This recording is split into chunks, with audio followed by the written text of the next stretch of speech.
Entonces te decía, mi estimado Carlos, vamos a intentar entender entonces, oculto estos asuntos, vamos a intentar entender esta parte de la matemática, de la teoría de números, pero sobre todo que viene desde el álgebra también, ¿no?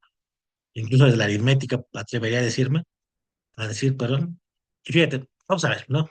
Quiero que te imagines qué tipo de fenómenos atiende eh, la teoría de números, por ejemplo, y en principio, la inducción matemática. Quiero que te imagines una serie de dominós, ¿no? Obviamente, si tú los colocas así como si fueran en filita, lo has visto seguramente cientos de veces en algún video. Si estos dominós están numerados desde el uno hasta n, ¿no? Vamos a suponer que por acá está n, ¿no? En infinidad de números. Dependiendo, ojo, dependiendo de las características de los números, si tú tiras el primero, mi estimado Carlos, lo que va a suceder es que obviamente vas a tener una serie de consecuencias, ¿no? Es decir, casi por asunto, vamos a llamarlo por sentido común, tú podrás observar entonces que al tirar el uno, esa serie de dominos, pues se van a ir empujando uno a cada uno hasta N, ¿no? Es decir, hay una consecuencia que vino desde el primer movimiento que tú lanzaste, que se puede decir, ¿no? Hay un primer precepto que tú lanzas y a partir de ese precepto, todo lo demás, ¿no? Es una proposición que lanzas y a partir de ahí, todo lo demás tendría que ser coherente, tendría que cumplir con ciertas condiciones y con ciertas propiedades, insisto, dependiendo del tipo de número con el que estés trabajando, ¿no? O el tipo de fenómeno que estés observando. Fíjate, entonces vamos a observar, vamos a ver esto, vamos a ver primero un fenómeno, mi estimado Carlos, para que entiendas desde dónde viene este asunto. Quiero que discutamos ideas a partir de ahí. Muy seguramente este fenómeno ya lo has observado alguna vez en tu vida académica, pero vamos a ver, ¿no? Vamos a ver, fíjate. Cuenta que yo alguna vez te he platicado y creo que tú te has dado cuenta que la matemática tiene una facultad, tiene la facultad de ordenar el caos, ¿no? Pensando en que la matemática es la ciencia de los patrones, pues simplemente lo que hacemos nosotros como matemáticos en ciernes, mi estimado Carlos, pues es intentar ordenar un fenómeno o intentar generalizar o intentar entender incluso ese fenómeno que estoy observando, ¿no? Es decir, vamos del caos al orden y viceversa todo el tiempo. Entonces, esos son los procesos que hacemos. Al igual que este fenómeno de las fichas de dominó que se van cayendo, lo mismo sucede en muchas otras cosas que vamos a observar, ¿no? Fíjate, voy a comenzar con esta leyenda. Seguramente ya lo conoces, insisto, pero vamos a tratar de profundizar en él y vamos a ver dónde cabe exactamente la inducción matemática aquí. Es interesante. Dice una leyenda que Brahma, al crear el mundo, situó sobre la Tierra tres varillas de diamante y 64 discos de oro, ¿no? Los discos, mi estimado Carlos, son todos de diferentes tamaños e inicialmente fueron colocados en orden decreciente, de diámetros, obviamente, sobre la primera de las varillas. También creó un monasterio cuyos monjes tienen la tarea de trasladar todos los discos desde la primera varilla a la tercera. Obviamente, ya sabes, una leyenda muy genial de hindú, ¿no? Y dice, pero aquí viene el asunto, una serie de reglas para que los monjes puedan mover esos discos, ¿no? Las únicas operaciones permitidas, mi estimado Carlos, son mover un disco de una varilla a otra cualquiera, pero con la condición de que no se pueden situar encima de un disco otro de mayor diámetro, o sea, uno más grande. Siempre debe estar el más grande hasta abajo y el más chico hasta arriba, ¿no? La leyenda dice también que cuando los monjes terminen su tarea, el mundo se acabaría. ¿Vale? La pregunta es aquí, ¿cuál es el mínimo número de movimientos necesarios para mover esos discos? Y aquí es donde va a entrar la discusión, mi estimado Carlos. Vamos a, esto es obviamente ya acá de este lado, ¿no? Del Atlántico, pues nosotros la conocemos ya como Torres de Hanoi, ¿no? Ese es un ejercicio muy interesante porque además siempre lo hemos visto probablemente, si llegaste a programación en alguna parte de tu vida, seguramente ahí lo usaste y te hicieron programar las torres, y si no, pues ahorita vamos a conocerlas, ¿no, mi estimado Carlos? Y bueno, ¿qué es? Básicamente es un juego bien interesante que nos va a permitir entender cómo la matemática puede modelar fenómenos de este tipo. Entonces, fíjate, tenemos aquí este asunto, mi estimado Carlos. Tenemos tres varillas, ¿no? Como las que estás tú observando aquí. Y tenemos una serie de discos, tal y como lo decían los monjes, ¿no? Desde el más grande hasta el más pequeñín. Y entonces, fíjate, están apilados así. El asunto, el trabajo que tienes que hacer es pasar todos estos tres discos hasta la última varilla. La pregunta es, ¿cuál es el mínimo de movimientos? Y ahí es donde va a empezar el asunto. Porque hay una serie de reglas. Como te dije, el asunto es mover estas tres hasta este otro lado, ¿no? Y entonces tienes tres reglas fundamentales. Primero, solo puedes mover un disco a la vez. No puedes mover más de uno. Dos, no puede haber nunca un disco de mayor tamaño sobre uno de uno más pequeño. Y tres, solo se puede desplazar el disco que se encuentra arriba en cada varilla. Es decir, no puedes sacar del medio ni de hasta abajo. Solo el de arriba se puede desplazar. Entonces, vamos a ver, mi estimado Carlos. El reto número uno es hallar el menor número de movimientos para que estos discos se muevan hasta acá. Entonces ahí te voy a sugerir, bueno, antes de comenzar, ¿ya habías visto este problema? ¿Ya lo habías resuelto? ¿Vale? ¿No? No, Ah, mira, vamos bien. Yo te voy a sugerir algo. ¿Tienes una libreta o tienes una hoja? Yo te sugiero, mi estimado Carlos, que aquí en tu hoja la pongas de modo horizontal y dibujes, pues más o menos trates de simularlo, ¿no? Tres varillas y entonces, ya sea que hagas papelitos o monedas o lo que tú quieras, vamos a intentar primero simular el fenómeno. Después vamos a llevarlo, vamos a matematizarlo, ¿te parece? De inicio. Y ese es tu primer reto, ¿no? ¿Cuál es el menor número de movimientos para mover esos tres discos hasta el otro lado? Siguiendo estas reglas, mi estimado Carlos. Pues yo te digo, en tu libreta podrías a lo mejor dibujar algo así, con tres palitos, ¿no? Y a lo mejor te puedes hacer tres papelitos de distintos tamaños y empezar a jugar. Eso es importante también a veces, ¿no? Sabes que los matemáticos nomás estamos aquí elucubrando ideas. No, no, no. También hacemos, de pronto tenemos que hacer cosas concretas para entender ciertos fenómenos, ¿no? Lo vas a ver más adelante en cosas de papirogeometría y todos estos asuntos a lo mejor, ¿no? A veces tenemos que hacer cosas para observar. Digo, usamos GeoGebra, a veces para observar ciertas cualidades que no alcanzamos a observar en la plano, ¿no? Entonces, ¿cuántos movimientos, mi estimado Carlos, para pasar los tres discos, ¿no? Desde la primera varilla a la tercera. A ver, te doy unos minutos. Cuente las reglas. Solo mover un disco a la vez. No puede haber un disco nunca de mayor tamaño sobre uno de tamaño menor. Y solo puedes desplazar el que está hasta arriba. Claro está que puedes desplazarlos también a la segunda varilla, ¿eh? O sea, puedes mover entre estas dos varillas, entre las tres, puedes moverlos sin ningún problema, mientras no rompas las reglas, mi estimado Carlos. Entonces, a ver, ¿cómo quedaría, Carlos?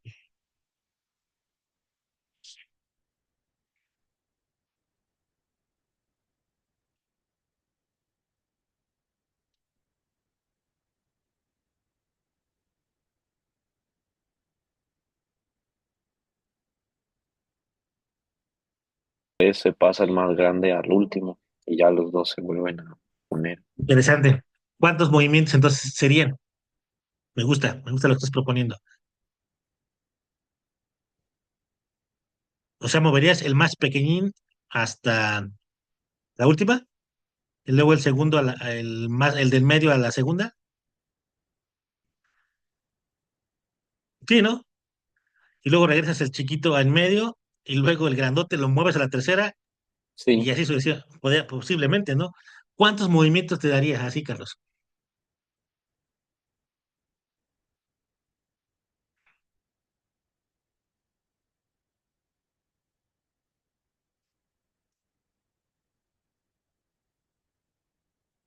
Y hay que ver, acuérdate, y aparte el precepto es buscar el menor número de movimientos. Eso es lo interesante, ¿no? Es creo que la parte esencial de este problemita.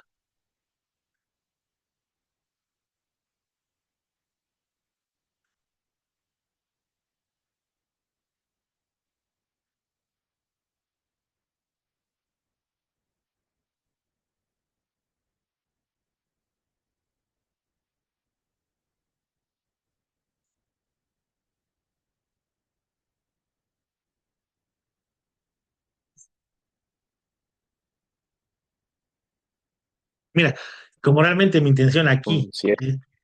¿Cuántos? siete. ¿Siete? ¿Estás de acuerdo que hiciste esto? Ya tienes los tres, justo como tú lo dijiste, muevo el uno hasta el tercero, ¿no?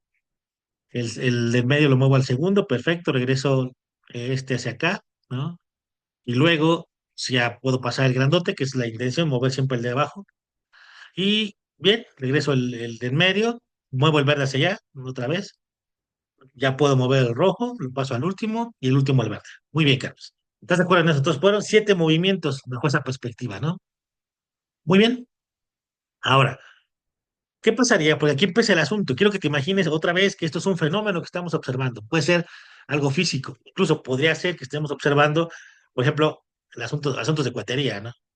Es muy cercano a ti en este momento. ¿Qué pasaría?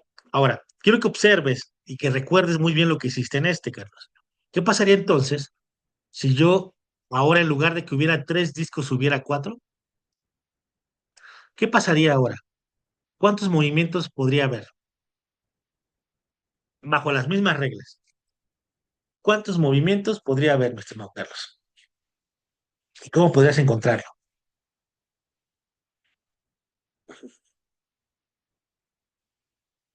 ¿Cuántos movimientos podría haber en este caso?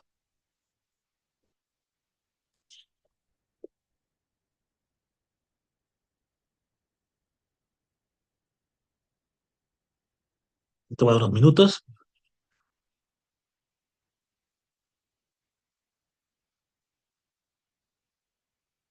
Incluso voy a regresarme un poquito al anterior para que veas cómo estuvo ahí, ¿no? Cuando lograste 7. El asunto es que ahora hay un disco más, ¿no? ¿Cómo hacerle para saber ese número de movimientos? Te decía, ya si tú consideras que ya puedes matematizar, pues adelante. Ya puedes, de cierto modo, generar alguna fórmula o algo, perfecto. Pero si todavía no, te recomiendo que hagas el juego, ¿no? ¿Cuántos movimientos puedes lograr cuando hay ahora 4 discos, estimado Carlos? ¿Has encontrado algo hasta ahora?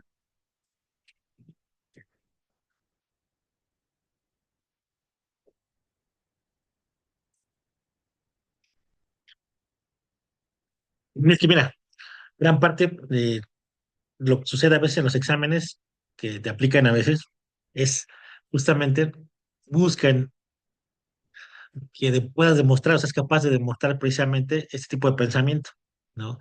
Que eres capaz de formular una ecuación con respecto a lo que estás observando. ¿Qué tanto puedes hacerlo? ¿No? Y eso es importante. Por ejemplo, aquí, ¿qué ves, mi estimado Carlos? Vamos a empezar a analizarlo un poco, ¿no? En este simple fenómeno, ¿qué puedes observar? ¿Por qué digo simple? Porque son 3 nada más, ¿no? Por ejemplo, claro, lo que yo puedo observar para ayudarte un poco en esa parte es lo siguiente. Y te das cuenta, parece que el juego, Carlos, tiene que ver con algo. Parece que tiene que ver cuando ya dejas solito al más grande. Porque cuando lo dejas solo, literalmente como pasó aquí, lo puedes desplazar hasta el último lugar, que es la intención original, ¿no? Pues ahí te encargo que puedas observar esa parte, ¿no? ¿Qué sucede con el juego una vez que este se queda solo? A partir de ahí, ¿qué parece que está sucediendo? ¿No? Y es importante también poder observarlo, ¿no? O sea, el juego, y cualquier juego, tiene sus propias reglas. Tú juegas ajedrez, te darás cuenta de lo mismo, ¿no? En este caso, como estamos haciendo un juego que para ti probablemente es desconocido, lo primero, acuérdate, es nunca olvidar que primero hay que entender cómo está moviéndose este juego. Eso es fundamental, Carlos. ¿Ya encontraste algo? ¿Alguna idea sobre cuando son 4? Dice 17, ¿Cuántos? 17. 16 o 17. 16 dijiste, ¿ah? Híjole. Interesante. ¿Será? Vamos a ver. ¿Dale? Vamos a ver. Siento que ahí te comiste algunas reglas. Vamos a ver, tú me dirás. Vamos a ver, vamos a hacerlo juntos. Ahí está, ¿no? Fíjate que aquí tenemos el movimiento, ¿no? Tenemos la primera. O sea, aquí el primer asunto fue tratar de desplazarlo hasta el centro, ¿no? Luego, pues el otro para acá. ¿Para qué? Para poder para poder despejar. Fíjate aquí, hasta aquí no he roto ninguna regla. Siempre está uno más pequeño encima de uno más, no me quito esto, ahí está. Siempre está uno más pequeño encima de uno más grande, ¿no? Mira, por eso vamos moviendo. En esta ocasión, fíjate, no tiré el más grande hasta la orilla, lo tiré en medio, ¿no? Y a partir de ahí voy ahí como moviendo cosas. Fíjate, desplazo el rojo, luego regreso, voy acomodando y fíjate, cómo parece que todo se va acomodando aquí en medio. Ahora sí, fíjate, a partir de aquí ya quedó solito el azul, mi estimado Carlos. A partir de ahí, ahora sí, parece que se puede desplazar hasta el último, ¿no? Y ahí vamos, otra vez, de nuevo, parece que el juego va ahora al revés, hasta tenerlo así. ¿Cuántos movimientos fueron?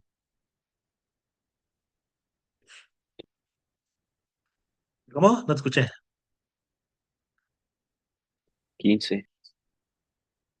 Casi, ¿no? A lo mejor ahí pasó algo, no nos dimos cuenta, ¿no? Sin embargo, probablemente algo sucedió por ahí, mi estimado Carlos. Pero ahí está, ¿no? Es un movimiento, este es uno, ¿no? Aquí este no hay, no vale pues el primero, este es uno, dos, tres, cuatro, cinco, seis, siete, ocho, nueve, 10, 11, 12, 13, 14, 15. Pues tenemos 15 movimientos cuando son cuatro. Muy bien. Ahora, ¿habrá alguna forma, mi estimado Carlos, de ya no observar, ya no tener la necesidad de irme más allá? Es decir, para no volver a jugarlo, si te preguntara ahora, donde ahora quiero que sean cinco discos, o sea, donde N ahora sean cinco discos, ¿podríamos saber cuántos movimientos son? Ya vimos, es aquí donde empieza el verdadero pensamiento matemático. Ya vimos que en el reto número uno fueron siete, ¿no? Siete movimientos. Luego nos movimos al siguiente reto, fueron cuatro discos, y cuatro discos fueron 15. ¿Podríamos anticipar ya cuando tenemos cinco discos? ¿Podríamos ya saberlo? ¿O tendrías que jugar una vez más el juego para saberlo?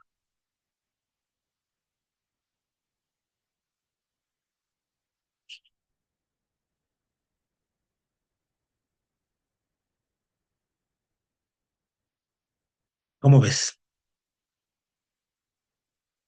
¿Tendrías que jugarlo una vez más? Sí, Órale, a ver, échale. Bien, una más. Entonces vamos a, el reto 3 entonces es con cinco discos, mi estimado Carlos. A ver cuántos movimientos logras.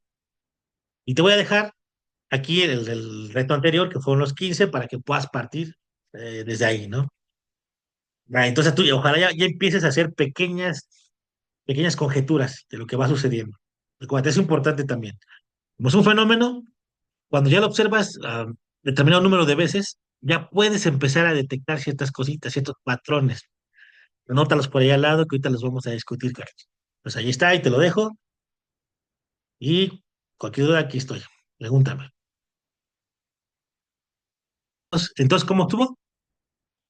¿Cuántos te dieron?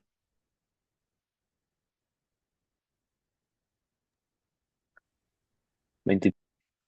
23, correcto. Fíjate, entonces ya empezamos a notar algo, Carlos. ¿Qué pasa, por ejemplo, en este caso, fíjate? Si tuviéramos, si tuviéramos un disco, si tuviéramos un disco, en cuántos movimientos pasas ese disco hasta el otro lado? Con un solo disco.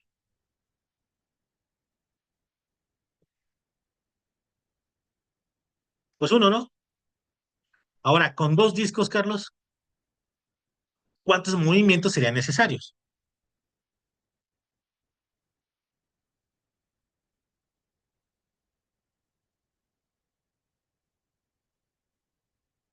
Con dos discos. Si con uno fue uno, con dos, ¿cuántos serían? 3. Tres, ¿no?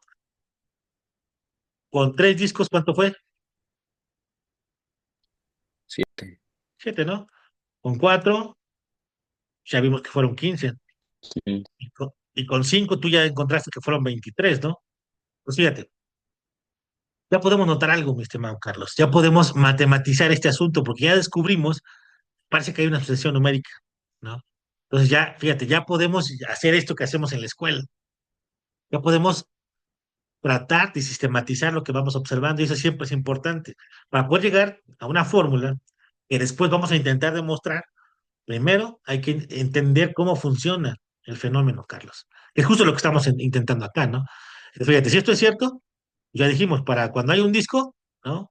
Pues simplemente tenemos su movimiento, ¿no? Cuando hay dos discos, tenemos tres. Cuando hay tres, tenemos siete. Cuando hay cuatro, tenemos 15. Y cuando hay cinco, tenemos 23. Perfecto. Ahora, podemos saber cuando hay n número de discos y cómo podríamos saberlo. Pues de inicio, habrá que entender cómo está funcionando este asunto, ¿no? Tenemos que observar primero cómo va evolucionando, entender esta sucesión numérica y además saber qué tipo de sucesión es, ¿no? Por ejemplo, aquí, ¿qué podemos observar? ¿Cuál es la diferencia, ¿no? Entre uno y 3, mi estimado Carlos. Pues 2, ¿no? Luego notamos que entre 3 y 7 son 4. Y ahí parece que ya empieza a surgir un tipo de sucesión, ¿no? 2, 4, sí, ¿no? 8. Luego acá ya podemos empezar a observar cosas, ¿no? Entre uno y 3, entre 3 y 7, bien, entre 7 y 15. ¿Mm? Y luego, estimado Carlos, ¿qué empieza a pasar? Porque ahí ya empezamos, podemos empezar. Bueno, aquí debo decirte algo. En el de 23 son más. Yo digo que ahí otra vez te volviste a comer algunas, algunos números. Porque fíjate, ¿cómo podemos saberlo? ¿Te das cuenta cómo aquí rompe con la sucesión? Aquí son 8, ¿no? Definitivamente no podría ser. Entonces, espérate. Estamos observando que entonces va 2, 4, estamos viendo que hay 8. Si esta sucesión es correcta y está correcto, simplemente podríamos observar que aquí va 16, ¿no? Y entonces yo ya podría saber cuál es la siguiente. ¿Estás de acuerdo? Aquí sería 32. Entonces, mi siguiente número o mi siguiente número de movimientos podría ser entonces 50 y qué, 63, ¿no? Exactamente. Entonces, fíjate, y aquí hay una sucesión, pero ahora, ¿qué tipo de sucesión es esta, Carlos? Y conociéndola, ¿cómo podemos saber, cómo podemos generalizarla? Porque ahora mi pregunta es, justo con la última pregunta que hicimos, que fue esta. Si en lugar de 3, 2, 5, la sucesión fuera, mi estimado Carlos, de n número de discos, n número de discos, me lo voy a poner aquí abajo, ¿cuánto es igual, mi estimado Carlos? ¿Cómo podríamos encontrarla? Pero primero sería intentar entender esta sucesión. Entonces, ¿te parece bien? Te voy a dar 10 minutitos, Carlos, para que lo analices. Vuelvas a observar los movimientos, vuelvas a analizar, y entonces me digas, intentemos llegar a una fórmula, o por lo menos intentes entender cómo se va moviendo esta sucesión, ¿no? Y que puedas formular alguna conjetura ya más matemática. ¿Te parece? Y aprovechando que se va a acabar el tiempo aquí, ¿no? Entonces,